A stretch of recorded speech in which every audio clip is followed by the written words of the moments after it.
A row, a row. I roused myself vaguely from the half-sleep to which I had finally succumbed. I half opened my eyes. Immediately I flattened back. A row. 2 feet from my face was the muzzle of King Hiram, yellow with a tracery of black. The leopard was helping me to wake up, otherwise he took little interest, for he yawned, his dark red jaws, beautiful gleaming white fangs, opened and closed lazily. At the same moment I heard a burst of laughter. It was little Tanit Zerga. She was crouching on a cushion near the divan where I was stretched out, curiously watching my close interview with the leopard. King Hiram was bored, she felt obliged to explain to me. I brought him. How nice, I growled. Only tell me, could he not have gone somewhere else to be amused? He is all alone now, said the girl. They have sent him away. He made too much noise when he played. These words recalled me to the events of the previous evening. If you like, I will make him go away, said Tanit Zerga. No, let him alone. I looked at the leopard with sympathy. Our common misfortune brought us together. I even caressed his rounded forehead. King Hiram showed his contentment by stretching out at full length and uncurling his great amber claws. The mat on the floor had much to suffer. Gale is here, too, said the little girl. Gale. Who may he be? At the same time, I saw on Tanit Zerga's knees a strange animal, about the size of a big cat, with flat ears and a long muzzle. Its pale gray fur was rough. It was watching me with queer little pink eyes. It is my mongoose, explained Tanit Zerga. Come now, I said sharply, is that all? I must have looked so crabbed and ridiculous that Tanit Zerga began to laugh. I laughed, too. Gale is my friend, she said when she was serious again. I saved her life. It was when she was quite little. I will tell you about it someday. See how good-natured she is. So saying, she dropped the mongoose on my knees. It is very nice of you, Tanit Zerga, I said, to come and pay me a visit. I passed my hand slowly over the animal's back.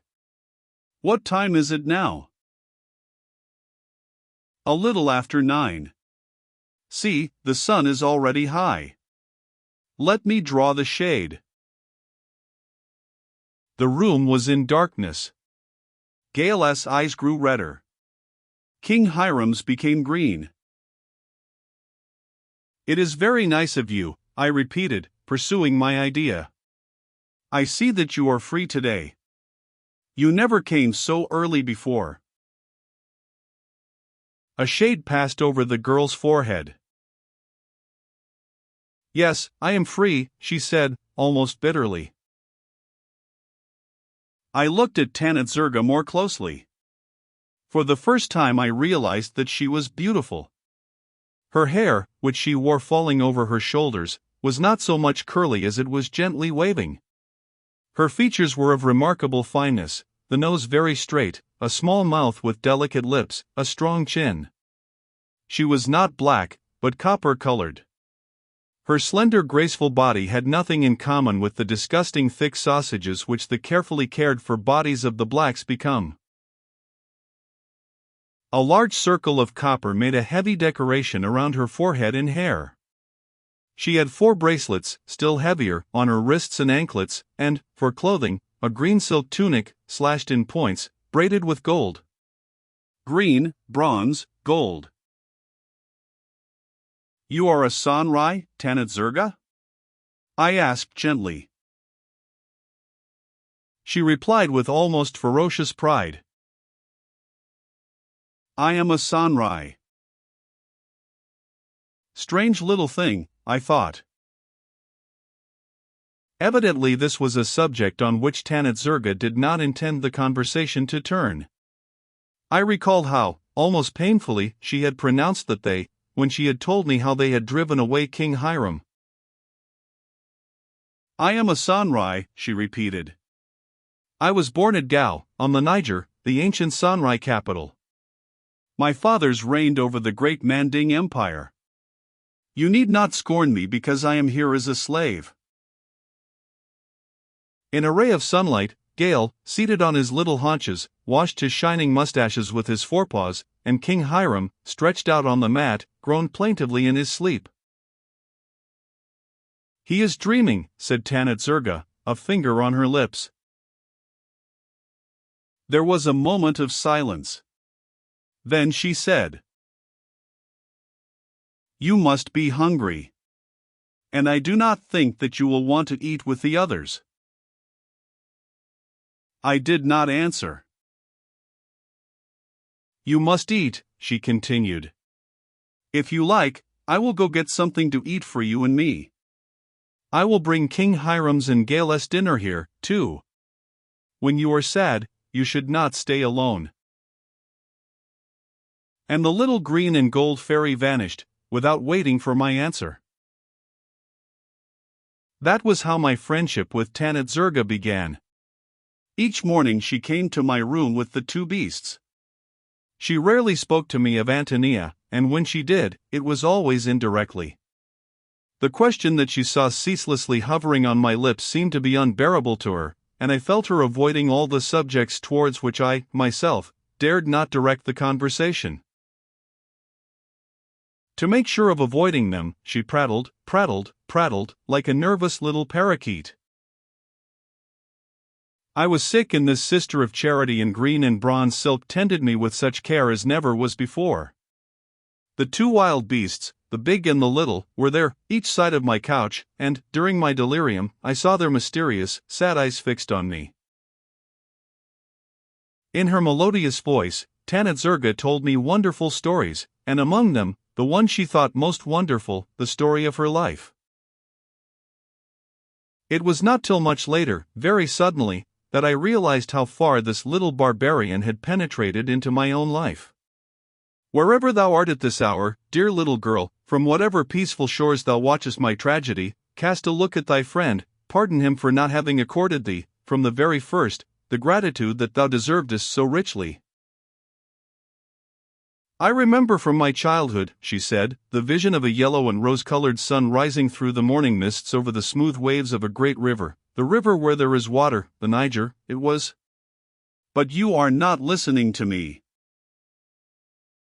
I am listening to you, I swear it, little Tanit Zerga. You are sure I am not wearying you? You want me to go on? Go on, little Tanit Zerga, go on.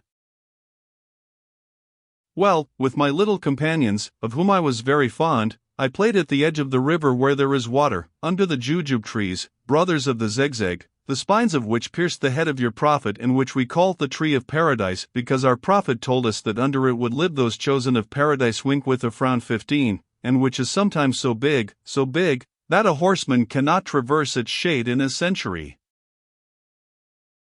There we wove beautiful garlands with mimosa, the pink flowers of the caper bush and white cockles. Then we threw them in the green water to ward off evil spirits, and we laughed like mad things when a great snorting hippopotamus raised his swollen head, and we bombarded him in glee until he had to plunge back again with a tremendous splash. That was in the mornings. Then there fell on Gao the death-like lull of the red siesta. When that was finished, we came back to the edge of the river to see the enormous crocodiles with bronze goggle eyes creep along little by little, among the clouds of mosquitoes and dayflies on the banks, and work their way traitorously into the yellow ooze of the mudflats. Then we bombarded them, as we had done the hippopotamus in the morning, and to fate the sun setting behind the black branches of the daldals, we made a circle, stamping our feet, then clapping our hands, as we sang the Sanrai hymn. Such were the ordinary occupations of free little girls. But you must not think that we were only frivolous, and I will tell you, if you like, how I, who am talking to you, I saved a French chieftain who must be vastly greater than yourself, to judge by the number of gold ribbons he had on his white sleeves. Tell me, little Tanit Zerga, I said, my eyes elsewhere. You have no right to smile, she said a little aggrieved, and to pay no attention to me. But never mind. It is for myself that I tell these things, for the sake of recollection. Above Gao, the Niger makes a bend. There is a little promontory in the river, thickly covered with large gum trees. It was an evening in August and the sun was sinking. Not a bird in the forest but had gone to rest, motionless until the morning. Suddenly we heard an unfamiliar noise in the west, boom boom, boom boom, boom-bara-boom, boom boom, growing louder boom boom, boom-bara-boom, and, suddenly, there was a great flight of waterbirds, egrets, pelicans, wild ducks and teal, which scattered over the gum trees, followed by a column of black smoke, which was scarcely flurried by the breeze that was springing up. It was a gunboat, turning the point, sending out a wake that shook the overhanging bushes on each side of the river. One could see that the red, white and blue flag on the stern had drooped till it was dragging in the water, so heavy was the evening. She stopped at the little point of land. A small boat was let down, manned by 2 native soldiers who rowed, and 3 chiefs who soon leapt ashore. The oldest, a French marabout, with a great white burnous, who knew our language marvelously, asked to speak to Sheikh Suniaskia. When my father advanced and told him that it was he, the marabout told him that the commandant of the club at Timbuktu was very angry, that a mile from there the gunboat had run on an invisible pile of logs, that she had sprung a leak and that she could not so continue her voyage towards Ansango. My father replied that the French who protected the poor natives against the Tuareg were welcome, that it was not from evil design, but for fish that they had built the barrage, and that he put all the resources of Gao, including the forge, at the disposition of the French chief, for repairing the gunboat. While they were talking, the French chief looked at me and I looked at him. He was already middle-aged, tall, with shoulders a little bent, and blue eyes as clear as the stream whose name I bear. "Come here, little one," he said in his gentle voice. "I am the daughter of Sheikh Suniaskia, and I do only what I wish," I replied, vexed at his informality. "You are right," he answered smiling, "for you are pretty. Will you give me the flowers that you have around your neck?" It was a great necklace of purple hibiscus. I held it out to him. He kissed me. The peace was made.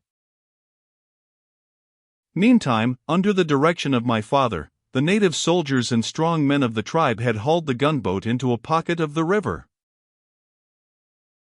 "There is work there for all day tomorrow, Colonel," said the chief mechanic, after inspecting the leaks. "We won't be able to get away before the day after tomorrow. And, if we're to do that, these lazy soldiers mustn't loaf on the job." "What an awful bore," groaned my new friend. But his ill humor did not last long, so ardently did my little companions and I seek to distract him. He listened to our most beautiful songs, and, to thank us, made us taste the good things that had been brought from the boat for his dinner. He slept in our great cabin, which my father gave up to him, and for a long time, before I went to sleep, I looked through the cracks of the cabin where I lay with my mother, at the lights of the gunboat trembling in red ripples on the surface of the dark waves.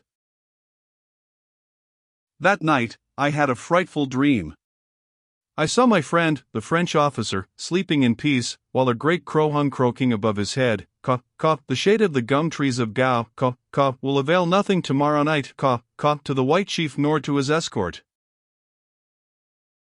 Dawn had scarcely begun, when I went to find the native soldiers. They were stretched out on the bridge of the gunboat, taking advantage of the fact that the whites were still sleeping, to do nothing. I approached the oldest one and spoke to him with authority. "Listen, I saw the black crow in a dream last night. He told me that the shade of the gum trees of Gao would be fatal to your chief in the coming night. And, as they all remained motionless, stretched out, gazing at the sky, without even seeming to have heard, I added, "And to his escort." It was the hour when the sun was highest, and the colonel was eating in the cabin with the other Frenchmen, when the chief mechanic entered. "I don't know what has come over the natives. They are working like angels. If they keep on this way, Colonel, we shall be able to leave this evening." "Very good," said the colonel, "but don't let them spoil the job by too much haste. We don't have to be at Ansango before the end of the week. It will be better to start in the morning." I trembled. Suppliantly I approached and told him the story of my dream. He listened with a smile of astonishment, then, at the last, he said gravely, "It is agreed, little Tanit Zerga. We will leave this evening if you wish it." And he kissed me. The darkness had already fallen when the gunboat, now repaired, left the harbor. My friend stood in the midst of the group of Frenchmen who waved their caps as long as we could see them. Standing alone on the rickety jetty, I waited, watching the water flow by, until the last sound of the steam-driven vessel, boom baraboom, had died away into the night. 16. Tanit Zerga paused. That was the last night of Gao.